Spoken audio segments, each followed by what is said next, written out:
The decision to divorce Alistair came on an ordinary day. He had returned to the capital from the northern frontier to report to the emperor. The entire household was celebrating. I had arranged a family banquet to entertain his colleagues and subordinates, and had invited all the noble ladies of the capital to meet my sister-in-law for a potential match. To every servant in the manor, it appeared that Alistair and I were the very picture of a harmonious couple. But that night, after Alistair had bathed and leaned over me to untie my sash, I pulled a divorce agreement from under my pillow. There had been no warning. Alistair stared at the paper, slightly yellowed with age, for a long moment. Finally, he asked in a trembling voice, "Why?" The candlelight flickered across his face, and for a moment, I was reminded of 5 years ago. But the winding scar on my wrist was a constant reminder that things between us were no longer as they once were. I lifted the bed curtain and got out of bed. My voice was calm and gentle. "The letters. Because of the letters I wrote to you." Alistair was completely stunned. His expression was one of bewildered shock, not at all feigned. If I hadn't written those letters myself, I might have believed him. I had indeed written to him. At that time, he was stationed in the northern frontier on the emperor's orders, and I remained at home to manage the household. Alistair's parents were deceased, leaving only his unmarried younger sister, Evelyn, though I called her sister. In law, she was not Alistair's biological sister, but the orphan daughter of his father's old comrade. In arms, both sets of parents had died on the battlefield, leaving the two children to rely on each other. Later, with the clan elders as witnesses, they became sworn siblings, and her name was entered into the family records. This in itself was nothing, but Evelyn, hiding behind her status as his sister and their childhood friendship, would order me around and make snide remarks. At first, I thought she was just a spoiled young girl, with no elders to guide her and no blood relatives to care for her. It was understandable that she might be a bit unruly. So I treated her with even more patience. But I never imagined that my tolerance would only feed her arrogance. Around my birthday, the family physician diagnosed me with a pregnancy. On the day of my birthday banquet, the whole household was celebrating. My brother sent me a gift. It was a glass lamp that had been placed before a Buddha statue since my birth, its oil never extinguished. Before my mother passed away, she had made arrangements with the monks at the temple and had instructed my brother to give it to me as a congratulatory gift when I was with child. I was to personally light a new candle in it for my unborn child, so that our good fortune and longevity would continue. But that day, things happened very quickly. As I bowed under the smiling gazes of the guests, before I could even light the wick, a feral cat lunged at me, knocking me off balance. The glass lamp, which had been carefully tended for so many years, shattered on the floor. The guests were thrown into a panic. I sat amidst the wreckage, nearly scratched by the cat's sharp claws. Later, upon investigation, I learned that the feral cat had been drawn to the banquet by the catnip in the sachet I was wearing. And that sachet was a birthday gift from Evelyn. Me birthday banquet, filled with such joy and anticipation, was ruined. Me brother was silent for a moment, then turned and sent for 4 of his own servants. They held Evelyn down in the courtyard. The crisp sound of slaps and muffled curses drifted in through the window. I paid them no mind. I only picked up my brush and wrote everything down in a letter. Tears streamed down my face, falling onto the paper and blurring the ink. I felt like a child tattling on a bully. I hoped that when Alistair read the letter, he would take leave and come home. But after I sent the letter, I received no reply. The northern frontier was remote, and military affairs were demanding. Perhaps the messenger had made a mistake, I thought.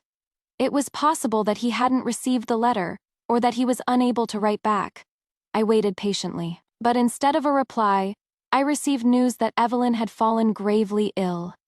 Alistair rode alone, day and night, without rest. In just 2 days, he was back at the manor. When I rushed to see him, he was just coming out of Evelyn's room. I hadn't seen him in 2 months, but he looked the same. Just as handsome, just as tall. But the questioning in his eyes made him seem like a stranger. What happened with Evelyn? I had written everything down in the letter, every detail. Even if he had only skimmed it, he wouldn't be asking such a question. I didn't know what Evelyn had told him. I just let out a breath. She deliberately used a cat to shatter my glass lamp. I punished her for it. That is all. Alistair frowned, the reproach in his eyes deepening. Even so, you shouldn't have punished her so severely. She is just a child. She suffered from the cold in the north when she was young. Not only did you have her slapped, which damaged her reputation, but you also made her kneel for 4 hours. How could she bear it? If she can't bear the punishment, then she shouldn't have deliberately ruined my birthday banquet. I yelled at Alistair. Alistair sighed. It was just a lamp. Why did you have to? I turned to him in disbelief. The mist that had clouded my vision cleared, leaving only a chilling coldness in my heart. Just a lamp. He said it so lightly. That lamp was a gift my mother had prepared for me when I was born. If she were still alive, the lamp, no matter how precious, wouldn't have been so important. But 3 years ago, my mother had passed away. On her deathbed, she had instructed my brother to take good care of the glass lamp. In her eyes, it wasn't just a lamp. It was a mother's concern and well wishes for her daughter's future. It was the last gift she would ever give me. Alistair knew all of this. When we were first married, he had even privately told me that he would build a separate shrine in the manor to house the lamp. But now, years later, it had become just a lamp in his mouth. Perhaps the disappointment in my eyes was too obvious, because Alistair's expression changed. He took off his fur-lined cloak and draped it over my shoulders. All right, it is a small matter. You are pregnant now. You should take care of yourself. The matter of the glass lamp was Evelyn's fault. I will have her apologize to you. The sound of a maid's footsteps came from the corridor. Alistair glanced in that direction. He turned back and gently stroked my hair. Iris, you've worked so hard managing the household all these years. I will handle the rest. Alistair did not lie. That evening, Evelyn came to my courtyard. She was recovering from her illness. Her face pale, she knelt outside the screen, her figure like a stubborn snow pine. Sister, in-law, I was wrong about what happened that day. But I didn't mean it. I just thought the scent of catnip was refreshing and pleasant. I didn't intend to ruin your birthday banquet or break your glass lamp. She prostrated herself on the floor, kowtowing repeatedly. Alistair sat beside me, his body stiff, his expression unchanged. My gaze fell on his collar. There was a faint red mark there. It was the same shade of hibiscus lipstick that Evelyn always used. I wondered how long she had been crying in his arms. I picked up a cup of tea and skimmed the surface. It wasn't until Evelyn had kowtowed 30 times that I finally spoke. All right, that is enough. Only then did she straighten up. Her once fair forehead, now red and swollen. Alistair said coldly, "Your sister-in-law is magnanimous, and will not hold this against you. You must show her more respect in the future, and not cause any more trouble." Evelyn nodded, tears welling in her eyes. She then turned to me. "Sister-in-law." This all started. Tears were in her eyes, but 2 small dimples appeared at the corners of her mouth. Her smile was unsettling. The next morning, a maid brought breakfast. I had just picked up my bowl when a wave of nausea washed over me. For some reason, the food smelled fishy, but on the table were only a few simple dishes of porridge and pickles, not a single meat dish in sight. The maid searched the courtyard and finally found the source. A wooden box was placed neatly on the windowsill, and fresh blood was dripping down the wall. The maid quickly stepped in front of me. "My lady, don't look." But it was too late. I had already seen it. Inside the box were the bodies of several feral cats. One of them was particularly conspicuous. It was the one Alistair had given me 3 years ago. Its fur was as white as snow, its eyes as blue as the sky, and its temperament was gentle. I had once solemnly written a marriage proposal for it and given it a dowry. I had raised it from the size of a fist to a creature that could no longer fit on a single tray. But now, it lay quietly in the box, motionless. Evelyn stood in the corridor, her laughter crisp. "Sister-in-law, do you like the explanation I've given you?" So, it was her. A sharp pain shot through my palm. I looked down and saw that I had dug my nails into my hand so hard that it was bleeding. I looked at her smiling face, my anger boiling over. Almost instinctively, I pulled the hairpin from my hair and lunged at her. In the nick of time, Alistair appeared as if from nowhere. He caught Evelyn and spun her around in his arms. He knocked the hairpin from my hand. "Iris, have you gone mad?" But it was too late. The tip of the pin had still grazed Evelyn's cheek. The skin broke open. Evelyn clutched her face, blood seeping through her fingers. The cat that ruined sister-in-law's birthday banquet. This one was also involved. I was just trying to avenge sister-in-law. Alistair was furious. All this for an animal. How will Evelyn ever get married now? Even now, all he could think about was Evelyn. The lamp, the cat, he had never cared about any of it. Even the heartfelt letters I had written to him were probably just used as kindling. I lost my will to fight. I bent down to pick up the hairpin. But then I saw that blood was not only on her cheek, but also staining the hem of my own dress. Chaos erupted. That day, Evelyn's face was scarred and I miscarried. When I woke up, Alistair was by my bedside. He looked at me for a long time before tentatively asking, "Iris, Evelyn is still a child. For my sake, can you let this go?" The candlelight flickered. I looked at his handsome face and thought that he was no different from the gray rats that gnawed on rice in the woodshed. Let it go. I should have had many things to settle with Evelyn. The birthday banquet, the glass lamp, and so many other things I had never spoken of. I had never truly held any of them against her. But now, what I had lost was my own flesh and blood, not a blade of grass. And he wanted to dismiss it all with a simple, "She is still a child." It was too easy. My heart was filled with resentment, but I showed none of it on my face. I just touched my flat stomach and lowered my eyes. At this point, it is useless to hold on to it. The guilt in Alistair's eyes nearly consumed me. That night, Evelyn was made to kneel in the courtyard. It was the dead of winter, so cold that water froze instantly. No matter how she swayed, looking pitiful and frail, Alistair did not relent. And that night, the wound on her cheek became infected from the cold, festering and leaving a permanent scar. For the next 6 months, I continued to manage the household. Evelyn, having been disciplined by Alistair, caused no more trouble. I even went to the trouble of finding the famous Dr. Liu in the capital to make medicine for her face. Everyone in the capital said that an older sister-in-law is like a mother. Though the young lady of the house had lost her parents, she was fortunate to have a doting sister-in-law. My relationship with Evelyn seemed to improve on the surface, and Alistair continued to achieve military success.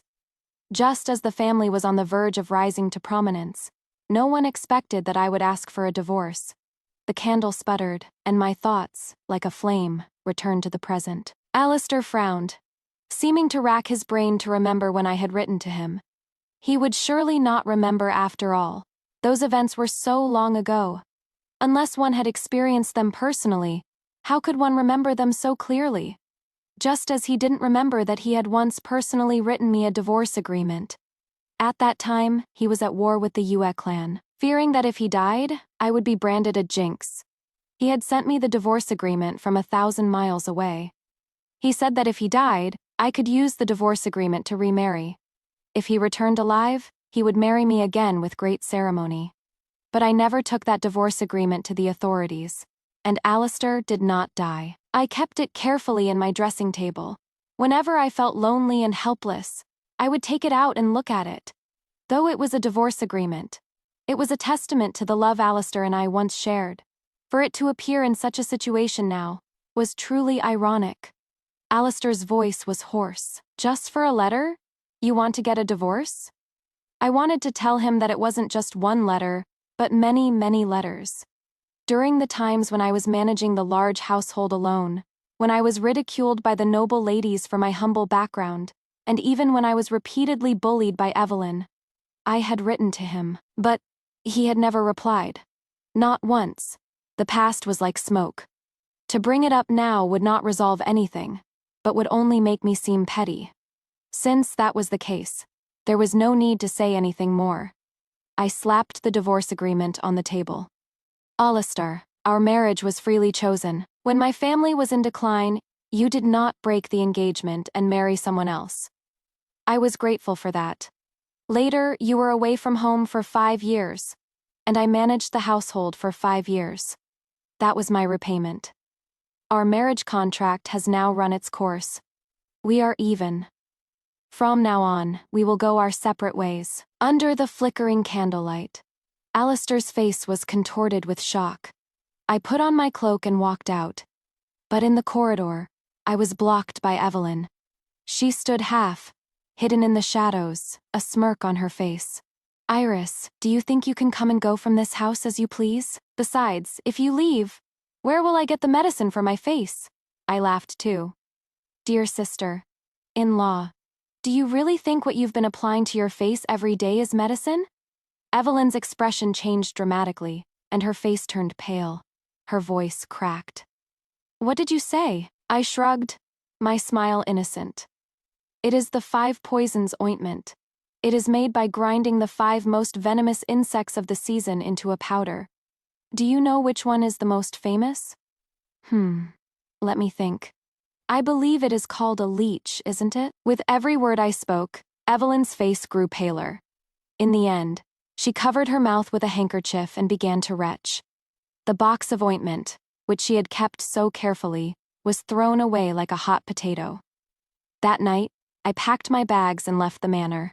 It was laughable. Really, when I first married into the family, my mother was still alive. Though our family was not wealthy, we had enough to eat and wear. My dowry was not extravagant, but I had everything I needed. But after 5 years of hardship in the house, not only was my money gone, but I didn't even have a few decent possessions left. The few valuable items I had were either pawned or given as gifts to help the family when I was in charge of the household. The more I thought about it, the angrier I became. Before I left, I rummaged through the storeroom and left with 3 fully loaded carriages. The divorce agreement had not yet been finalized by the authorities, so the servants did not know and dared not stop me. I pawned the lighter, more portable items for cash overnight, and had the heavier, more valuable items sent to my family home. My family was in decline, and my brother's career was just beginning. He would need to give gifts and socialize, so some of these items would be useful for keeping up appearances.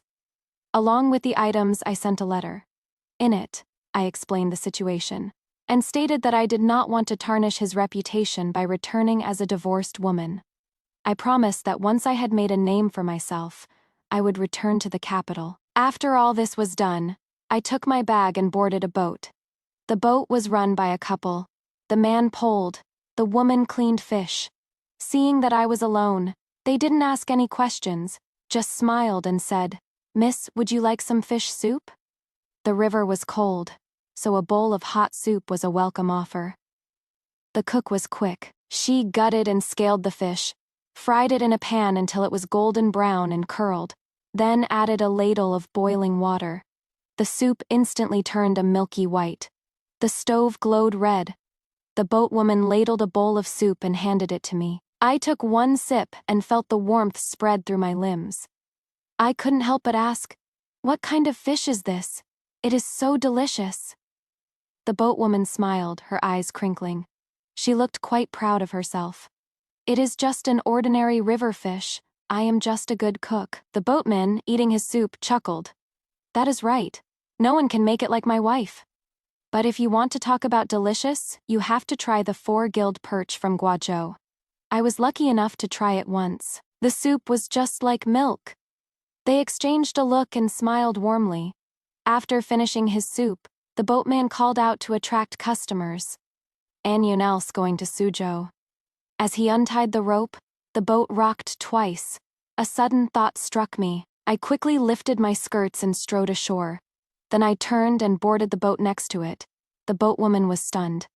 "Miss, aren't you going to Suzhou? Why?"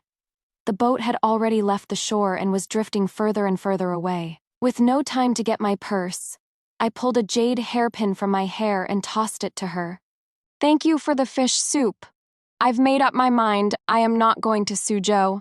I am going to Guajou. Because I also wanted to taste that four-gilled perch. Rain fell at midnight, soaking the windowsill. Alistair sat at the table, drinking cup after cup of wine. He was not a man who enjoyed drinking to excess.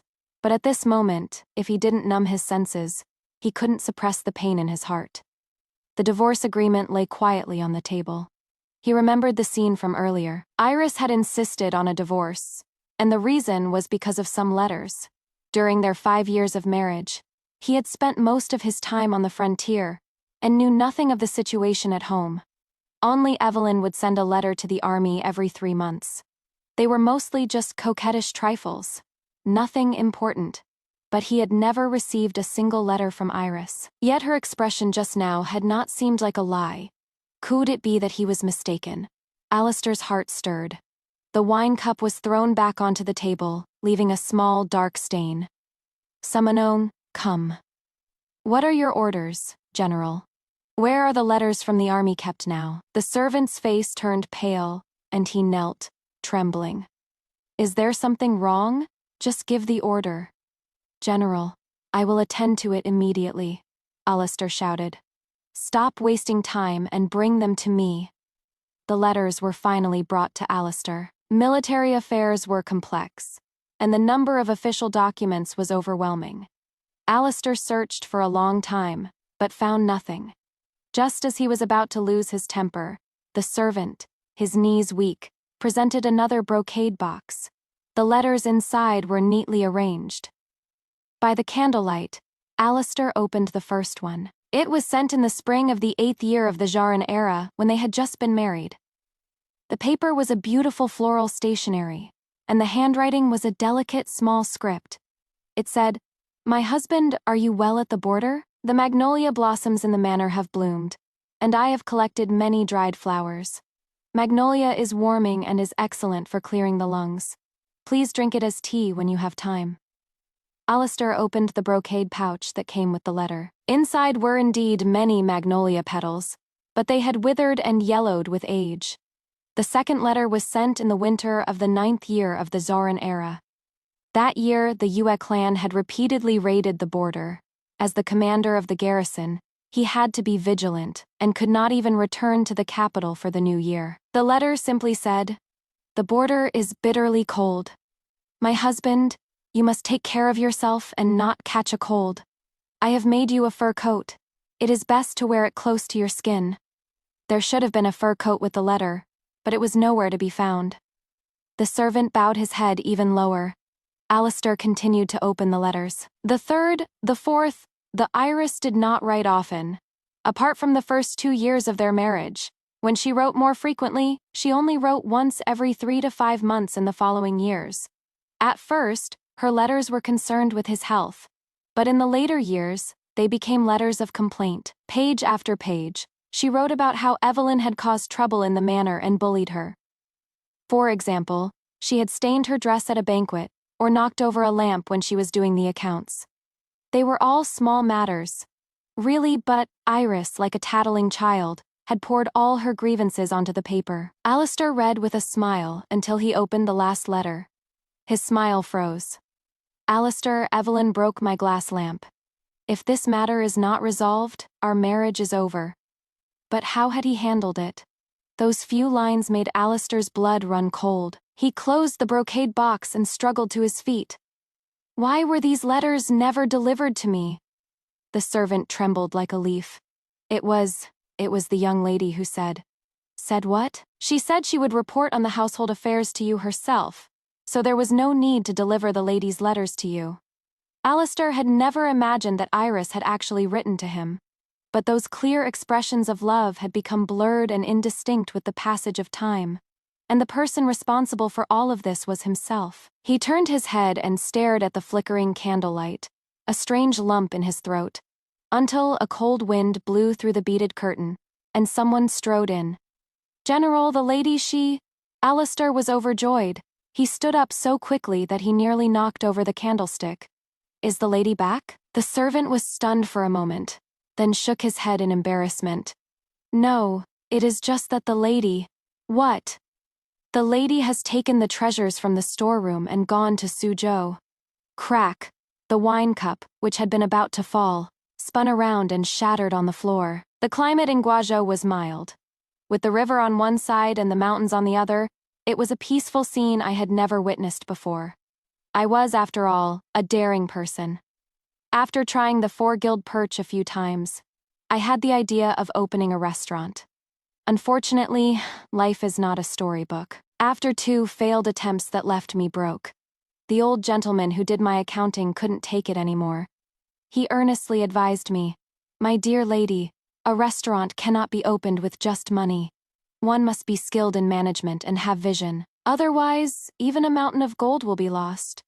On his advice, I closed the restaurant and became an apprentice to Madame Zhou in Tongshin Alley. I had heard of Madame Zhou when I first arrived in Guajou. She had lost her mother at the age of 6. After her father remarried, he had sent her to be a child bride. She was destined for a life of hardship, but unexpectedly, her future husband was a kind and generous man. The couple started from scratch, working their way up from a small workshop to a large restaurant. Unfortunately, her husband was short-lived. Just as their business was taking off, he died of a sudden illness. Since then, Madame Zhou had managed the large restaurant on her own. She had been the owner for 8 years and was a prominent figure in Guajou. 3 years ago, she had suddenly closed the restaurant and rented a small courtyard in Tongshin Alley. From then on, she only cooked and did not do business. I had thought that such a capable and decisive woman would be very calm and composed, but it was quite the opposite. She was over 40, but her smile was still as bright as a flower. Her dress was made of moon, white brocade, and her lipstick was hibiscus-colored. Even the embroidered shoes on her feet were woven with gold thread. She did not at all resemble a seasoned businesswoman. When we first met, she was leaning against a grand chair, picking at her nails, and asked, "Why have you all come here to be my apprentices?" Many people had come to pay their respects. There were errand boys, small shopkeepers. Each one was a shrewd operator, and each one was better at currying favor than I was. Some said they admired Madame Zhou's skills and wanted to learn from her.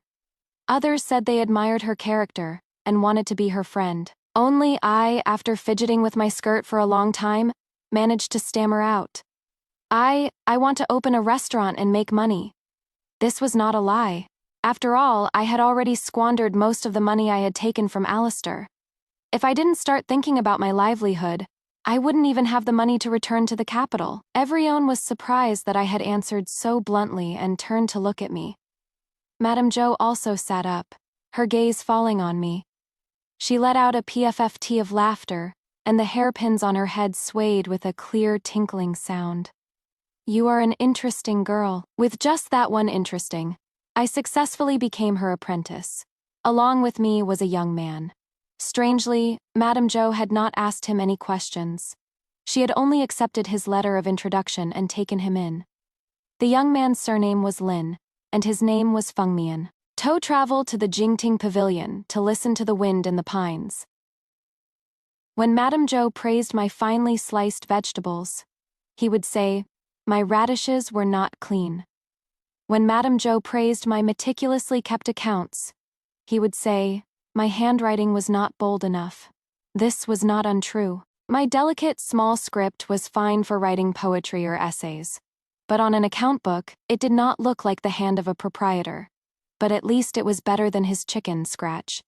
I never understood where Lin Fengmian's hostility towards me came from. It wasn't until Madame Zhou's daughter, Funian, told me that Madame Zhou would choose one of her apprentices to be her successor.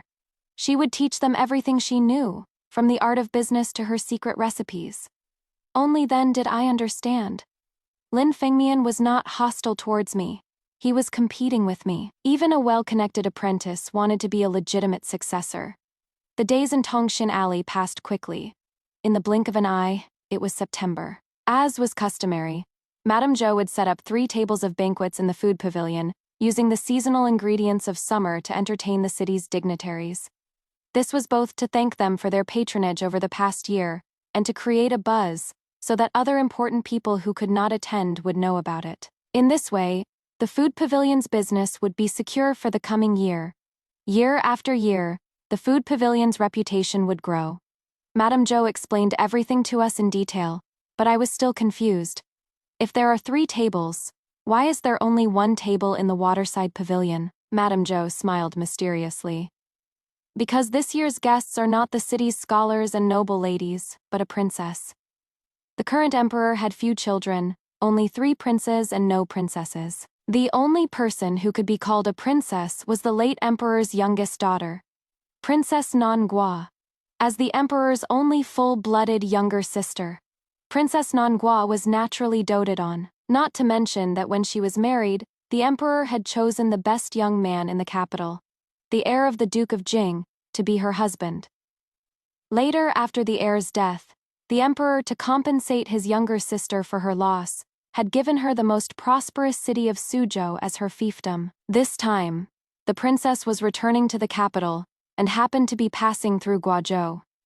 I understood that Madame Zhou was trying to make the food pavilion's name even more famous. Since we were entertaining a princess, we could not be careless. First, the ingredients had to be carefully selected. Summer was a time of abundance for fruits and vegetables, so there were many ingredients to choose from. But if we wanted to be meticulous, the choice was not so easy. Madame Zhou deliberated for 3 days before finally deciding to use lotus root as the main course. Lotus root, also known as jade bamboo shoot. It grows in the mud, but its inside is clean, and its texture is crisp. But it is very delicate. If it is bought from the farmers during the day, it will inevitably lose its freshness from being left out too long. So, the night before Princess Nangua's arrival, Madame Zhou sent Lin Fengmian and me to dig for lotus root. Though if we were told to dig, we were actually to follow the experienced lotus root farmers to inspect and select the best ingredients. The lotus root field was at the far end of the pond. To reach it, we had to cross the entire lake. The crescent moon of Guajou illuminated the lake's surface. Lin Fengmian sat at the bow of the boat, rowing intermittently, not saying a word to me. I ignored him and reached for a tender pink lotus pod. But I didn't expect the boat to be unbalanced. It rocked violently. Lin Fengmian's jaw tensed. He gritted his teeth. "You move again and see what happens." I answered innocently. "I just wanted to pick some fresh water plants. Lotus seeds are good for clearing heat. They're best for making porridge." Lin Fengmian rolled his eyes. "Iris, do you have to show off so much?" "Show off?" I turned around, confused, but only saw him snort. "In front of Madame Zhou. You have to be the best at everything. Your knife skills have to be the best. Your account books have to be the clearest. And even when greeting guests, you have to be the most charming and smooth. You are trying so hard to stand out. Don't you really think that if you do your best, Madame Zhou will give you the food pavilion?" His words were absurd, but because he was young they had a certain boyish charm and I couldn't get angry. There were fireflies among the lotus flowers. I caught one in my palm. I just smiled. What does it have to do with me who Madame Zhou gives the food pavilion to? Lin Fengmian was stunned. "You don't want the food pavilion?" "I became an apprentice to learn the art of business. As long as I have the skills, I am confident I can open not just a food pavilion but a restaurant. Why should I covet someone else's property?" He was stunned for a long moment before squeezing out a single word through his teeth. "Hypocrite!" Perhaps he overestimated his boating skills. He was so busy talking to me that he didn't notice the patch of lotus flowers ahead. By the time he did, the boat was already halfway in. The branches and leaves became entangled, and the boat rocked violently. And then, Lin Fengmian fell into the lake. He usually seemed so arrogant and untamed, but it turned out he couldn't swim. I could swim a little, but I had to steady the boat and protect the fresh ingredients in the cabin, so I couldn't help him. By the time I managed to row the boat out of the lotus flowers and pull him up, he had already swallowed half a stomachful of water. Lin Fengmian's face was ashen. He seemed to want to threaten me, but when his gaze fell on the handkerchief I offered him, his expression changed. He just mumbled, "You are not to tell anyone about what happened today." I smiled and agreed, then casually removed the water weed that was tangled in his hair. In the moonlight, I glanced at his slightly red ears. I thought they were no different from the pink lotus flowers in the lake. The next day, Princess Nongua's procession arrived as scheduled. The officials of Guajou lined the streets to welcome her. Then, led by the county magistrate, they brought the princess to the waterside pavilion of the food pavilion. Once the princess was seated, the pre-prepared dishes were served one by one. Today's main course was made by Funian. She was good at making soups, so she had stewed a lotus root and pork rib soup. The lotus root was soft and tender, and the soup was rich and thick. The princess took one sip, and her eyebrows curved into a smile. The second dish was stir. Fried lotus root slices. Fresh, tender, and juicy. Lotus root was washed, sliced, and stir. Fried in a light oil. It was not a spectacular dish, but it was a safe one. When it was my turn, I presented a dish covered by an inverted bowl. Madame Zhou was startled. "How can you serve it like this?" But the next moment, the princess personally lifted the porcelain bowl. A sweet fragrance instantly filled the room. It was a dish of osmanthus, scented sweet lotus root. My maternal grandmother's family was from Jinling. Before my mother was married, she had learned the art of making pastries from the best pastry chef in the city. Her osmanthus lotus root was the most fragrant and sweet. When I was young and at my grandmother's house, she would often cook it for my brother and me, and she had taught me the secret to making it. Unfortunately, because lotus root was not grown in the capital, I had never made it after marrying Alistair. Now that I was in Guajou, I could not let this unique opportunity pass me by. More importantly, the Duke of Jing was from Jinling. This dish of osmanthus lotus root should be to the princess's liking. Sure enough, under the anxious gazes of the crowd, Princess Nongua picked up a slice of sweet lotus root. After one bite, she spoke her first words of the banquet. "This is a worthy use of the lotus root." Madame Zhou and Funian both breathed a sigh of relief. That day at the banquet, the princess was in a good mood. She even wrote a piece of calligraphy for the food pavilion before she left. From then on, the food pavilion's reputation soared, not only in Guajou, but even in the neighboring prefectures of Liangzhou and Zhongzhou.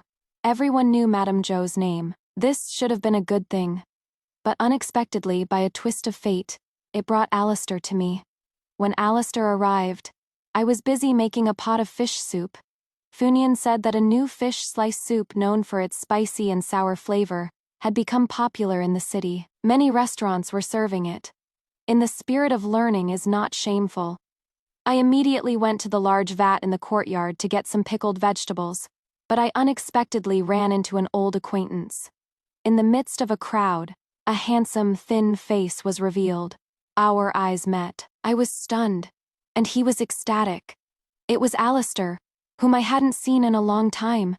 He pushed aside his attendants and strode towards me. "Iris, you are here. Do you know?" He reached for me, but I stepped aside, avoiding his grasp. I just looked up at him calmly and questioningly. We had been apart for 2 years. His appearance hadn't changed, but he was much thinner. It made him seem like a stranger. The only thing familiar was the fur coat he was wearing close to his skin. It was the one I had sewn for him that winter. I was never good with needlework. The stitches were crooked, like a winding centipede. It seemed to have been worn many times. The fur at the collar was slightly curled and yellowed. But when I was at the manor, I had never seen him wear it. Now that I had been gone for years, he seemed to cherish it like a treasure. Men are all the same. He wasn't angry that I had stepped back. He just smiled ingratiatingly. "Iris, what are you doing here?"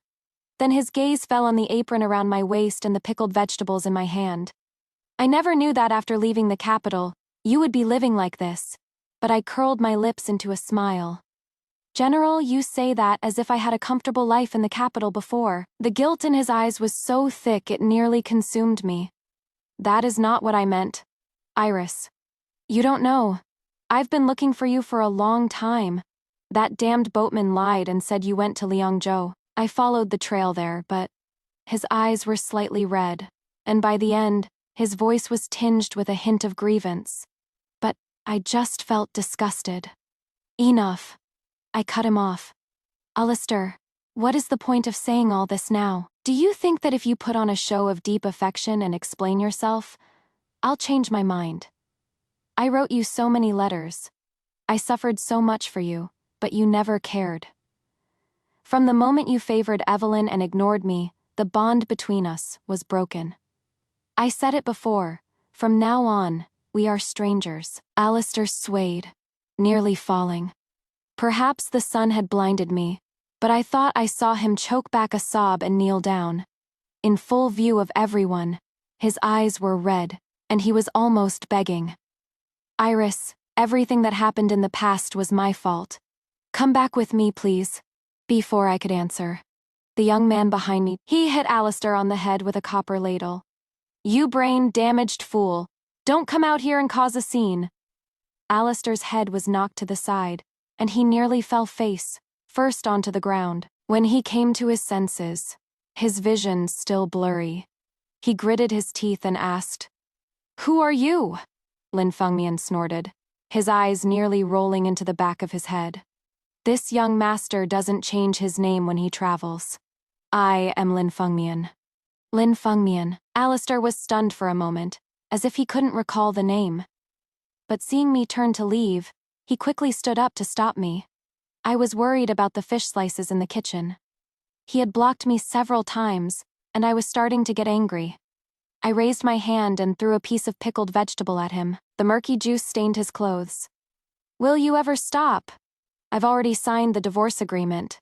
Why do you keep pestering me? His voice was hoarse as he tried to argue. No, Iris, I haven't taken the divorce agreement to the authorities yet. So what? I looked at him with disgust.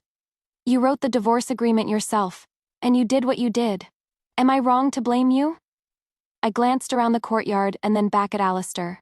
My voice was calm and even. Alistair, we were married once.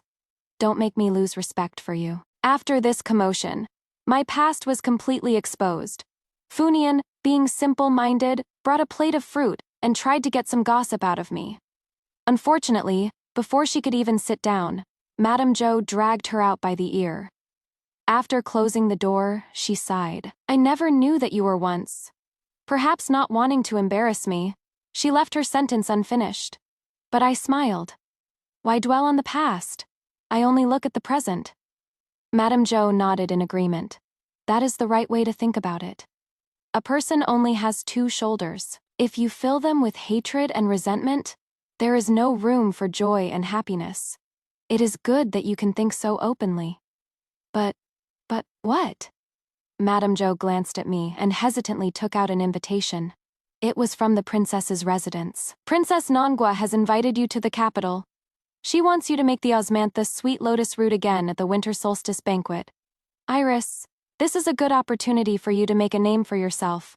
But I understood her hesitation. To make a name for myself, I would have to return to the capital and face my old acquaintances as a cook. I would undoubtedly be subjected to ridicule. She was worried I would be humiliated, but she didn't know that I had to return to the capital. Some people, some things, needed a final resolution. This was the perfect opportunity. The next day, I set off for the capital. Madame Zhou had prepared a warm carriage, and Fonian had made me pastries. Only Lin Fengmian was nowhere to be seen. Madame Zhou laughed. That rascal must have gone off to have some fun. Don't mind him. She handed me a bundle. I opened it and found several account books inside. I flipped through a page. The accounts were clear and concise, with all expenditures clearly listed. In your 2 years at the food pavilion, you have managed both the cooking and the internal affairs very well. The only thing you lack is accounting skills. These are the account books from when I used to run my restaurant. If you study them carefully, you might learn something. To say thank you at this point would have been superficial. I clasped my hands and bowed respectfully. When I return from the capital, I will surely make our food pavilion famous throughout the entire dynasty. Madame Zhou smiled, her eyes crinkling. Since you are going back to the capital, don't come back to Guajou. I understood what she meant. She wanted me to use the skills she had taught me to open a restaurant in the capital. The whip cracked, and the carriage wheels began to turn. I held the full bundle in my arms, and my eyes suddenly grew misty. I really wanted to taste the 4-guild perch one more time. The carriage traveled for 2 days, and we arrived in the capital. But no sooner had I stepped out of the carriage than someone caught up with me. "Is this a carriage or a donkey cart? It is so slow.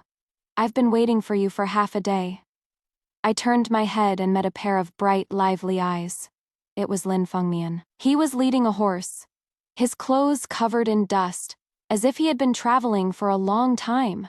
I was surprised. "What are you doing here?" He raised his eyebrows nonchalantly and took the bundle from my hands. "What? Are you the only one who can come to the capital? Can't I?" "That is not what I meant." "Then what?" I sighed. "I was invited by the princess to her residence. My invitation doesn't include you. Now that you've followed me, not only will you be of no help, but if you have to stay at an inn, it will cost a lot of money." Lin Fengmian was stunned for a moment, then burst out laughing. "First you say I can't help. But if you want to make osmanthus lotus root, who is going to dig the lotus root for you? Second, as for money, I have plenty." I looked at his faded clothes with suspicion. Since he was connected, he must have some money. But being rich in Guajou was different from being rich in the capital. They were not on the same level. I didn't want to hurt his pride, so I just said dismissively, All right, since you are here, you can be my assistant. I am sure the princess won't mind."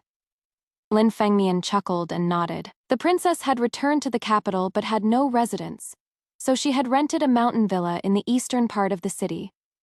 The villa was elegantly decorated, with winding corridors and exquisite red tassels hanging from the eaves. On the day of the banquet, as a cook, I was not supposed to be in the main hall. But that day, the osmanthus flowers that were delivered were not of good quality. Fearing the princess would be displeased, a young maid led me to the storeroom in the easternmost part of the villa to get some more. But we had only taken a few steps in the courtyard when we ran into Evelyn. To be honest, this was not the ideal time for me to meet her. But since we had met by chance, I was calm. She, however, was flustered. "Iris? What are you doing here?" We had been apart for 2 years, and the scar on her cheek had healed considerably. But because I had revealed the truth about the ointment that day, she had refused to use it, and a scar remained. It was a faint mark, and after she had decorated it with a floral applique fay, it was not too obvious and even added a touch of charm. But in reality, the ointment recipe I had given her that day was something I had made up to disgust her. I never thought she would actually believe it. She had ruined her face for nothing. Before I could answer, the young maid beside me answered for me. "Miss, the young lady was invited by the princess to cook." Evelyn snorted and curled her lips in a sneer. "So she is a cook now." She clicked her tongue. "Don't pretend to be so noble and proud. Without the support of the family, you are just as pathetic as an ant." "Iris. Oh, Iris, do you regret it?" I didn't answer, just smiled and asked, "And you, without the support of the family, what kind of life are you living now?"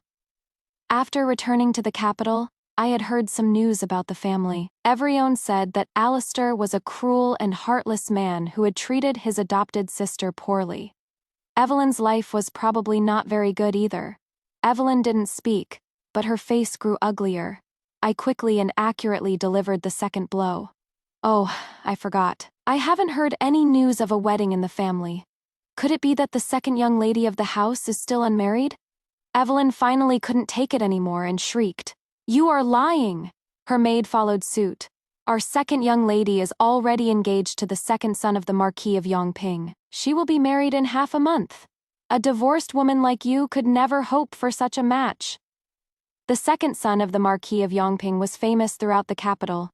His family background and appearance were both top-notch. The only thing that was not satisfactory was that he was too promiscuous. He had dallied with countless women. He had even defiled all the decent-looking maids in his own household. No respectable family in the capital would marry their daughter to him.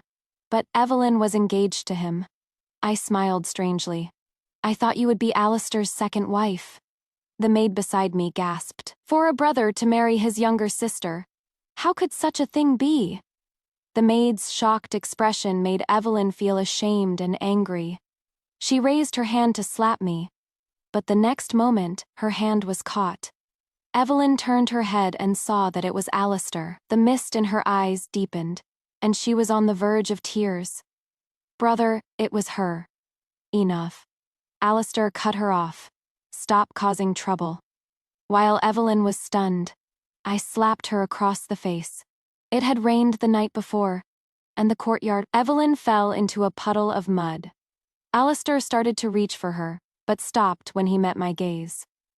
I slowly knelt down and said, word by word, imitating her tone from 2 years ago.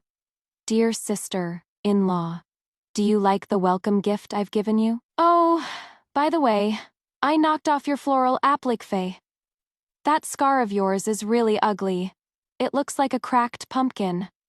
She clutched her face and screamed hysterically. After the banquet, Princess Nangua summoned me to her private chambers.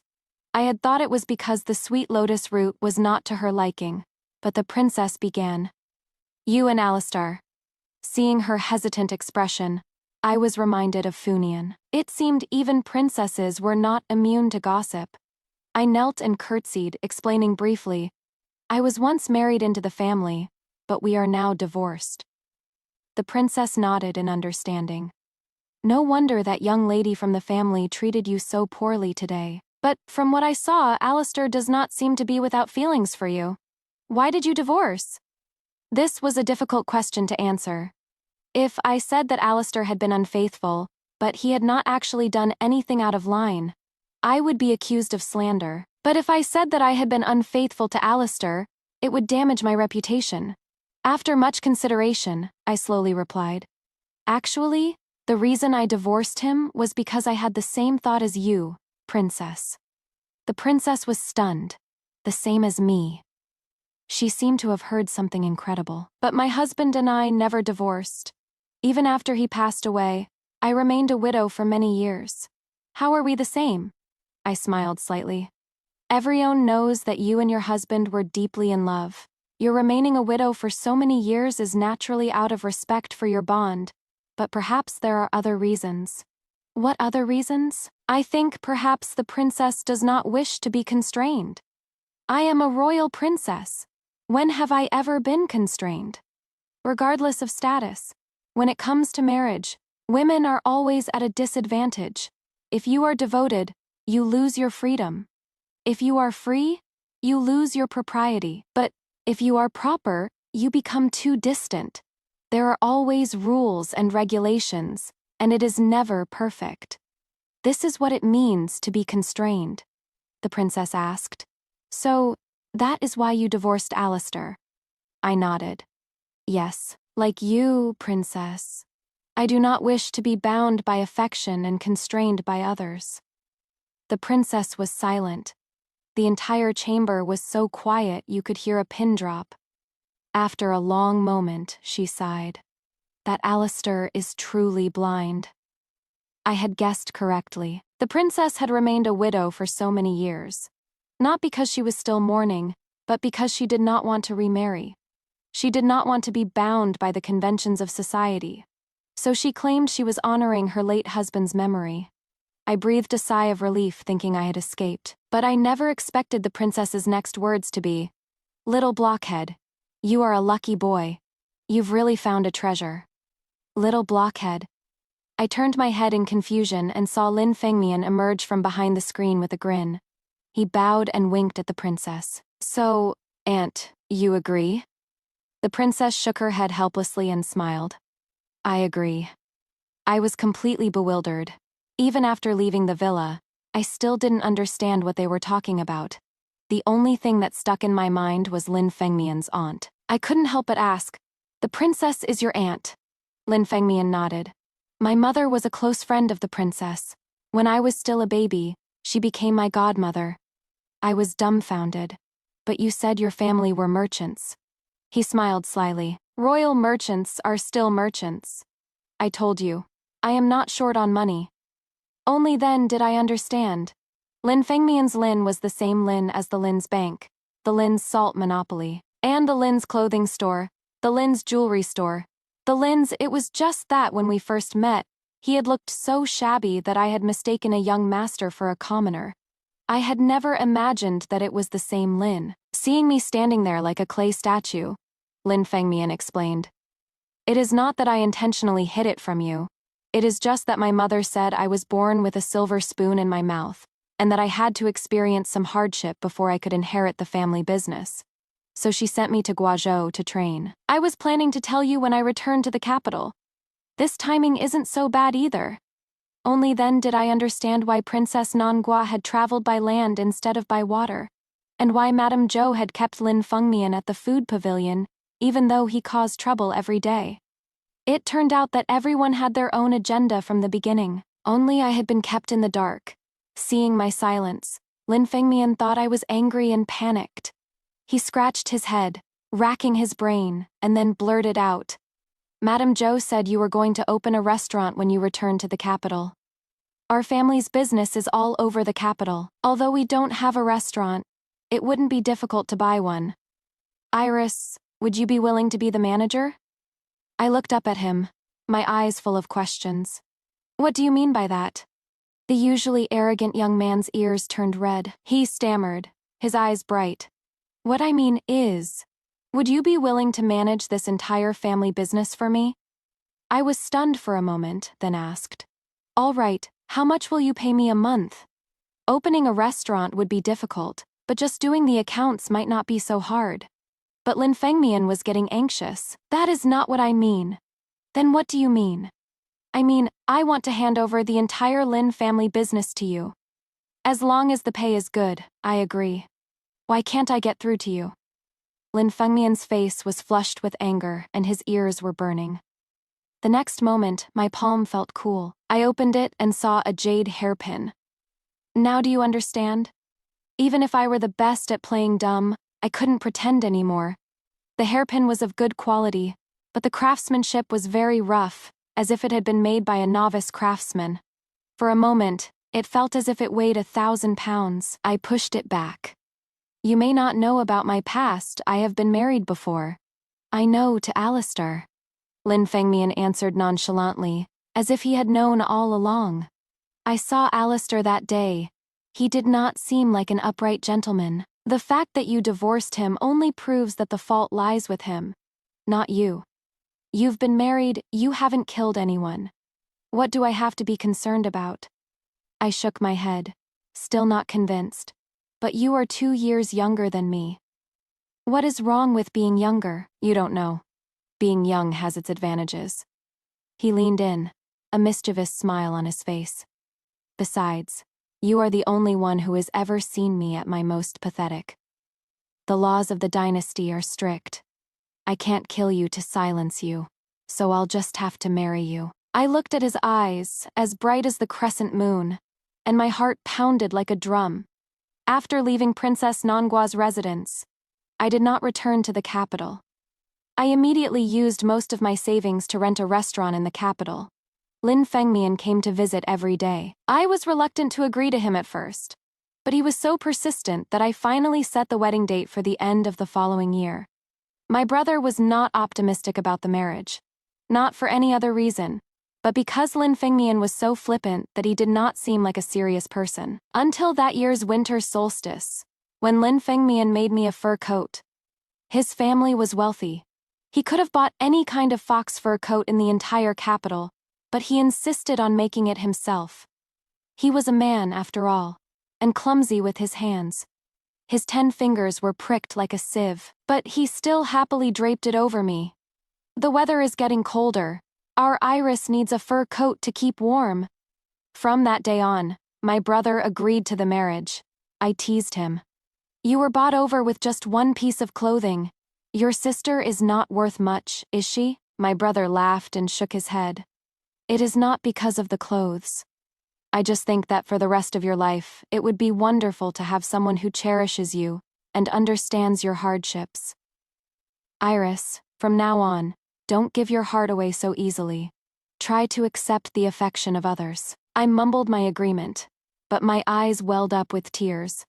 After the new year, Lin Fengmian accompanied me to the Baowa temple to offer incense. The young monk who had once added oil to my mother's lamp still recognized me. When I mentioned that the glass lamp of blessing had been broken, He was not sad, but just smiled and brought out an identical lamp from the back hall. When your mother lit the lamps? She lit a pair, not a single one. She said that her young daughter had lost her father when she was still in her cradle, and she was afraid that her daughter would have a difficult life. So when she lit these lamps of blessing, she lit too. I looked at the lost and found glass lamp, and nearly burst into tears. My relationship with my mother had not been very close. When I was young, she had forced me to learn etiquette. If I made the slightest mistake in my curtsy, she would hit my palm with a ruler. When I grew up, she had forced me to marry into the family with the marriage contract. Even though all the noble ladies in the capital mocked me for marrying above my station, and even though Alistair was not very attentive to me, she still insisted that I marry into the family, not allowing me to back down. After marrying Alistair, whenever life was difficult, I would resent her in my heart. I resented her for forcing me to marry Alistair, and I resented her for forcing my brother to study hard. But later she passed away, and all my resentment disappeared. Only the night before I was married, she had quietly come into my room, stroked my face and said, "Don't blame your mother." And so from then on, even when Alistair treated me cruelly and Evelyn bullied me every day, I never blamed her again. It was just that. I no longer had a mother. It was spring again. Lin Fengmian said he had to go to Suzhou to collect rent and check the accounts. My restaurant had just opened, so I couldn't leave. We had to part ways for a while. The day I saw him off, the sun was shining brightly. When he got into the carriage, I couldn't help but say, "Be careful on the road, drink water when you are thirsty, and eat when you are hungry." Lin Fengmian laughed so hard he couldn't stand up straight, and the carriage shook. "Your brother is a scholar who passed the imperial examinations. How can you be so uneducated?"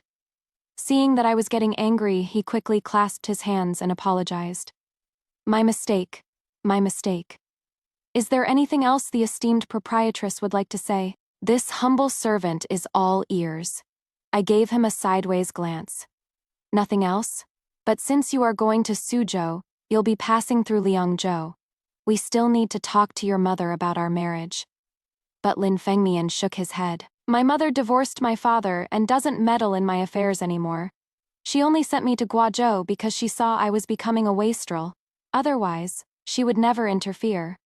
She also said that I can make my own decisions about my marriage and that I don't need to ask for her permission. I was at a loss for words. And your father? Lin Fengmian waved his hand dismissively. Let's not even talk about him.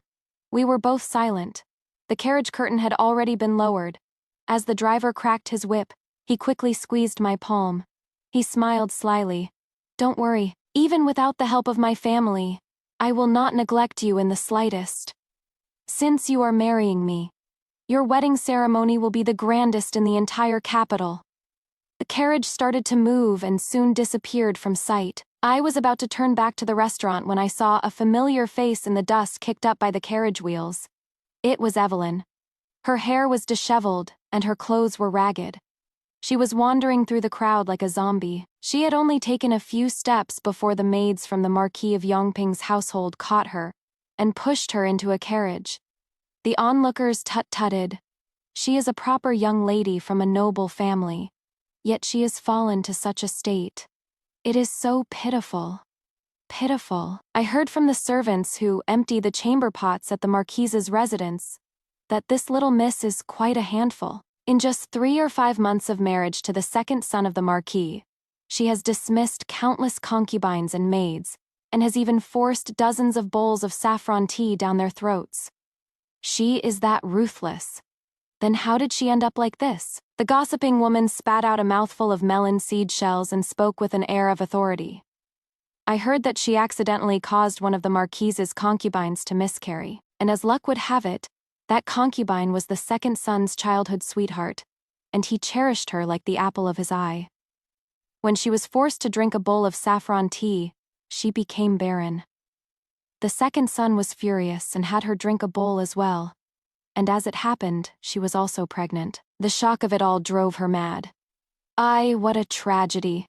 The Marquise's carriage quickly departed, and the gossiping vendors dispersed. In truth, I had heard some of this gossip before. Evelyn had killed a cat to make me miscarry. Now that she had suffered the same fate, it was just desserts. Of course, I had also played a part in it. After all, I had been the one to arrange this marriage for her before my divorce. Although she was a social climber and valued the Marquise's status, if I hadn't lobbied for her, the Marquis of Yongping's household would never have accepted an orphan as a legitimate wife. This outcome was her own doing. Later, the restaurant's business boomed. I never saw Evelyn again. I only heard that the second son of the Marquis of Yongping had divorced his wife, and that the young general of the house had taken back his adopted sister and hired countless doctors to treat her. Unfortunately, her madness was not easily cured. After countless doses of medicine, she only grew more irrational. One night, she even tried to climb into her brother's bed. Of course, she did not succeed. I only heard that the situation was very chaotic that night. Alistair was stabbed in the chest by the crazed Evelyn. He was saved, but his lungs were injured, and he could no longer wield a spear or go to war. The once promising young general was ruined by a mere woman. From then on, he could only stay at home and take care of his adopted sister. Although the outcome was not good, I felt that it was a fitting end to his previous favoritism towards Evelyn. Alistair came to see me many times after he recovered, but I refused to see him. So he sat at the writing stall in front of the restaurant and wrote letter after letter. Each one was filled with sincere emotion and eloquent prose, but I did not read a single one. I just sent them to the kitchen to be used as kindling. But somehow the news reached Suzhou. When Lin Fengmian found out, he also began to write to me, sending a letter every 3 to 5 days. By the time I had a chance to read them, they were piled higher than my account books. Lin Fengmian was educated, but he was not a scholar, so his first letter was very short. I have arrived in Suzhou. The steamed buns here are delicious. Boring. I put the letter aside and opened the second one. I have arrived in Liangzhou. The fruits here are also good, but it is a pity you can't eat them. But I still think our lotus pods in Guajou are the best. It is a pity they're not in season yet. But even if they were, we probably wouldn't get to eat them. After all, that glutton Funian eats too much, don't you think? Chatty, I opened the third one. By the way, I suddenly remembered that I might have forgotten to take out a needle from the fur coat I made for you. Can you check? Is it at the back of the neck? I was startled and quickly felt the back of my neck. But when I turned the letter over, it said, "Actually, I took it out. I tricked you, didn't I?" Crazy. I gritted my teeth and put the letter down, then opened the fourth, the fifth, the sixth, his long, winded ramblings were written down in the letters, and my neck ached from reading them. It felt as if Lin Fengmian had not gone to Suzhou at all, but was chattering away beside me. Before my patience ran out, I opened the last letter. This one was very short, only a few lines. It said, "Ignore that bastard Alistair. Wait for me to come back, okay?" The words Alistair were written very small, and the word bastard was written very large. The candlelight flickered. I held the letter and looked at it for a long time. It wasn't until the candle sputtered that my thoughts returned. I didn't have time to think about what good thing was about to happen to me. I just rushed into my bedroom and pulled out the dusty floral stationery. I picked up my brush and carefully wrote a single word. Okay. I carefully tucked the letter into the envelope, a slight smile on my lips. There was no urgency, no anxiety, because I knew that I would definitely receive a reply. There was no need to hope, no need to wait. That would be too unworthy.